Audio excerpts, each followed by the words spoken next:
Today, my goal is to do two things. For one, round up all of the leaks and rumors that we have heard about the Apple Watch Series 5, and two, kind of speculate and predict and kind of put into a wish list what I would personally like to see on the next generation Apple Watch, starting with the leaks. The ECG sensor is coming to more countries, and the Apple Watch edition in ceramic form may be coming back. Okay, now that the leaks and rumors are done, time to focus on my wish list, so let's begin.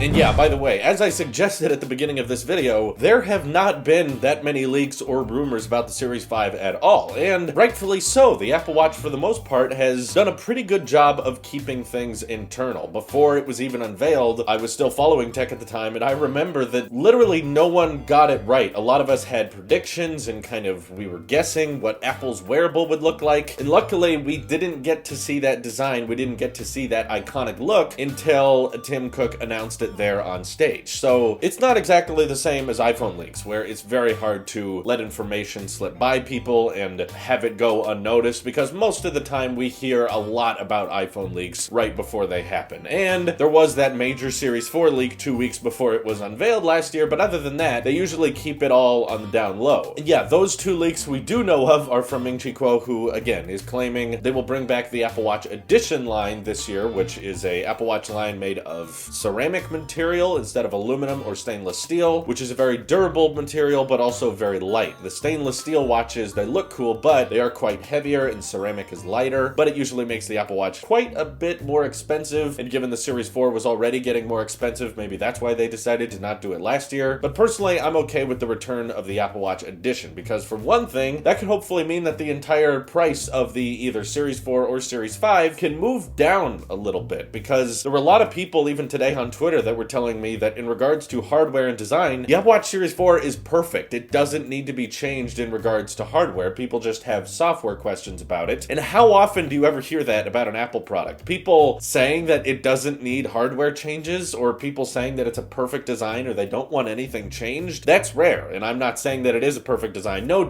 product is ever perfect. But as someone who takes a lot of the bulk of Apple hate on the internet, I can tell you that's a rare comment people make. How often does someone say, oh, the new iPads, the design is perfect, they should never change it. Again, there's nothing wrong with the design. Oh, there's another iPhone coming out, I hope the design is exactly the same as the year before, because I am perfectly happy with the design. Rare, okay, those comments are very rarely made. So one thing though I think they could use some work on is making that lineup a tad more affordable. The Series 4 did come with a price jump, as it did sport that new display, those thinner bezels, and the ECG features. It did mean we all had to start paying a little bit more for our Apple Watches. So personally, what I hope they do is not just bring back the Apple Watch Edition for people who want to pay that top dollar to have that ceramic look and have that durability and lightness and are willing to spend the $1,000 plus price tag in order to get it. That's kind of its own demographic, okay, people who can afford those high-end Apple Watches, but also bring back the Apple Watch Sport line. They ditched it a long time ago. I think even back with the Apple Watch Series 2, they just decided that everything was just going to be called Apple Watch or Apple Watch Edition from then point on. They weren't going to have a sport version and a stainless steel version and then a solid gold version anymore. I'm not suggesting they bring back the solid gold option, though I do think it would be quite funny. I'm suggesting they bring back the sport line and diversify the color lineup for the aluminum models. Kind of mimic the iPhone lineup a tad more. If you're willing to pay extra to get those OLED models with the extra cameras, you get that more premium look and feel. Silver, stainless steel, space gray stainless steel, or last year's recently released gold stainless steel. Very luxurious and premium looks if you're willing to pay that extra price tag. Keep that with the Apple Watch Series 5 lineup. However, if you're not all about getting the highest end possible Apple Watch and you don't want that luxurious look, they should diversify the aluminum Apple Watch Series 5. Then they should match all those colors coming out with the XR, or later this year the iPhone 11R. Blue, red, yellow, coral for all I care. Making an Apple Watch lineup with all of the different aluminum shades matching that of the XR, I think would make the lineup look far more seamless and far more integrated. And Apple doesn't do this right very much, but I think people love having color coordination. They love having their phone match their watch or their AirPods match their phone. That's why there's whole companies like Colorware that are just designated to rebranding Apple products so that the colors match a little bit better. Obviously, hardware-wise, there's not really much changed between all of the different watches, but when you're designing wearables, I think you have to focus more on fashion and design looks than you would another product that's more based on creativity like the iPad Pro. The way it looks isn't as important, and maybe that's why the color lineup for the iPad Pros are rather stale. You know, do they come in space gray and silver? That's it. But this is what people work on for the daily basis. Whereas the Apple Watch is something you have to wear and other people are going to see you wearing. So making it stylish and symmetrical and look the way your iPhone looks, I think would be a really great incentive for a lot of people to upgrade. Getting a product red Series 5 to match their product red iPhone XR. A ton of people would go for that. And I also think it makes sense that given the Apple Watch Series 4 was kind of a super cycle, a ton of people upgraded at once, and it was a very large design choice for the lineup, given ever since the Apple Watch Series 0, all the Apple Watches for the most part have looked very similar. They've changed a little bit here and there, but in regards to design, Series 4 was by far the biggest design change we saw for the lineup. So given that just happened, it doesn't make sense to me that we're going to see a huge design change this year, but similar to when Apple launched the iPhone X in 2017, okay, that's a big super cycle, a ton of people upgraded, a ton of people saw that design change. What do you do the year after? Diversify. That's what they did. They made a cheaper version of the iPhone X and they made a bigger version of the iPhone X. So they found a product that a lot of people wanted. They could tell the success was there, so diversify. Bring them in more colors, make bigger versions, make more affordable versions, give the people what they want. I'm hoping Apple can do the same thing for the Series 5 this year. Make more expensive versions that are built out of more premium materials, like the Apple Watch Edition. Have that ceramic option make a comeback, even if it is more expensive. It's for a few number of people who want to be noticed as, oh, they've got the premium luxurious edition model, and make some more affordable options, like the sport models that are far lighter. They're a little bit less durable, but the price point is more reachable to more people. I'm also hoping, it doesn't always work this way, but I'm hoping that because the Series 4 has been out for a year, by the time we get to September, that Apple will find a way to price the Apple Watch Series 5 a little bit cheaper for the sport models, because like I said, it is a little bit expensive for a wearable compared to the competition. So if the sport models, given they're made out of those cheaper materials, could be starting at a lower price than the current Series 4, then they could be handy and still have their beautiful displays and still be the great notification management and be the activity encouraging devices that they are, but to even more people. I would even go as far to suggest something like this, which I know doesn't sound real, but I think it could increase their sales a lot. What if the Apple Watch Sport model, in order to save money, didn't ship with the ECG sensor? It's a very miraculous technology and it's helped thousands of people around the world already. There's been countless stories of people who have been notified that they have irregular heart rates. I see the importance of it. However, I know a ton of people out there who would like to buy an Apple Watch, but they can't because it's so expensive, and when you tell them about the ECG feature, they don't give a crap. There's a ton of people that are fascinated by that feature, and I think there's also a ton of people who don't care at all about that. So I'm simply suggesting, I'm just kind of toying around the idea, what if you had a cheaper Apple Watch Sport for people who don't want to pay over $400 for a wearable? It doesn't have the ECG feature, but it still has the Series 4 great display, all of those different aluminum color options to match your XR. But if you want the ECG sensor, you'll still have the option to buy the year-old Series 4, the aluminum model. Maybe they'll keep that at the same price, maybe they'll make it a little bit cheaper, but regardless, I'm just looking at features that they could possibly remove from the Series 4 in order to save money, to kind of make an Apple Watch Series R, if you will. You know, remove kind of the premiumness of the more expensive models, which is kind of what Apple did with the iPhone XR. They said, how can we mimic the experience of the iPhone X in a cheaper way while still retaining the important things like Face ID and gesture control, portrait mode on the back, but we're going to figure it out with one camera. So what can you remove from the Apple Watch to kind of save on money, get that price point lower so that Apple Watch can dominate the market already more than it already has? Now, I also took to Twitter. If you're not following me on Twitter, I highly recommend it because I'm fairly active on there and I try to interact with you guys as much as I can. But I did ask you guys what you most wanted to see on the Apple Watch Series 5, which you guys had lots of ideas, but I'm definitely going to try to single out a few of the most popular ones I think I've seen. Easily, the two most popular suggestions I saw on Twitter was sleep tracking and an always-on display. So these are things that other wearables on the market have, that even though the Apple Watch is the most common one, it still doesn't have this, and it may be because Apple thinks it's not a big enough feature to implement that many people would really be interested in it. But at least us in the tech world, I thought I would put in video form, we would love to have the option for an always-on display, but that theoretically could be added via watchOS upgrades. So both of your guys' most top listed features aren't necessarily Series 5 potential. It might be something that will come to our Apple Watches with watchOS 6, because I know Apple's done some research on sleep tracking. I've seen those articles published. There are already sleep tracking apps that you can download for your Apple Watch, so I guess people are just hoping that Apple can build one themselves and kind of natively put it in, and with Apple increasingly running out of features they can add to the Apple Watch, I don't think that's a bad idea. And I also agree with having having the option of an always-on display. Even though I wouldn't use it, I kind of like that my screen stays off all the way, but we've seen with other smartwatches, if you turn off the always-on display, your battery life can actually last hours and hours and hours longer, because even with an OLED display, even with just a little bit of the pixels turned on, that is more power being used than if the display was just flat out off. And personally, with all my experience of the Apple Watch, I think it's done a very good job of knowing when to turn on as soon as I tilt my wrist. So always on display isn't a big deal for me, but clearly in regards to my audience, a lot of you guys want that. One that was high on the list was a glucose monitoring system, which I know Apple has done research into, but I also understand is quite difficult to implement on wearables and is likely somewhat expensive. So implementing it on every single Apple Watch might be a little bit too specific, because not everyone has diabetes, but I'm totally for that option being there. If there's a way they can simply implement that and it doesn't cost too much and it's still accurate, I'm 100% for it. But if you don't see it on the Series 5, don't be too surprised. Another huge request that I saw a lot in my Twitter replies was people asking for even longer battery life, which mine, I don't even have to charge every night. Usually I go 2 days without charging my Apple Watch, but I'm sure if they wanted to incorporate sleep tracking, they would have to figure out a super low battery data tracking mode on the Apple Watch, because that means, all right, if you're going to wear it when you sleep, when exactly are you going to charge it? And that would likely involve making the battery life much better. So I'm with you there. You can never go wrong with more battery life. If they could stretch it to 3 days, some people already can. I've gone to 3 days on my Series 4 a couple of times, but definitely not constantly. And another huge request was certainly Qi charging, and I think that makes the most amount of sense right now, especially given the second generation AirPods just came out and they support Qi. A lot of people are wondering why the Apple Watch doesn't have it yet. I've always said that it has a lot to do with the coils on the inside being too small, because Apple has made the Apple Watch quite tiny and compact, and you need your Qi coils to stretch over a certain amount of space in order to support standard Qi chargers. I think it's possible, they just haven't done it yet, and they thought maybe AirPower would be the solution. Now that AirPower's been canceled, hopefully they can adapt Qi into the Series 5 so that when you buy it, you won't need to make an elaborately complex charger to charge your Apple Watch, AirPods, and iPhone with one cable. You'll just need 3 Qi chargers, and boom, your watch, your AirPods, your phone can all be interchanged on any of those coils. So here's hoping they can figure that out this year. But anyways, let me know what you guys were hoping to see with the Apple Watch Series 5 coming later this year in September. There's been one released for the past few years now, so I think it's inevitable to expect that when there's a new iPhone launch, there will be a new Apple Watch alongside it. And I'm very excited to upgrade to it as well. But also, if you bought an Apple Watch Series 4, don't feel like the Series 5 is going to outdate it very quickly, because I'm anticipating the next Apple Watch upgrade to be quite an S year, as in speed enhancements, maybe different pricing options, different coloring options. But in regards to functionality, your Series 4 is going to be perfectly fine for a whole nother year, probably even longer. All that good stuff. Let me know what you're thinking down in the comments below. This is your Apple Sheep here, and I will see you in the next one.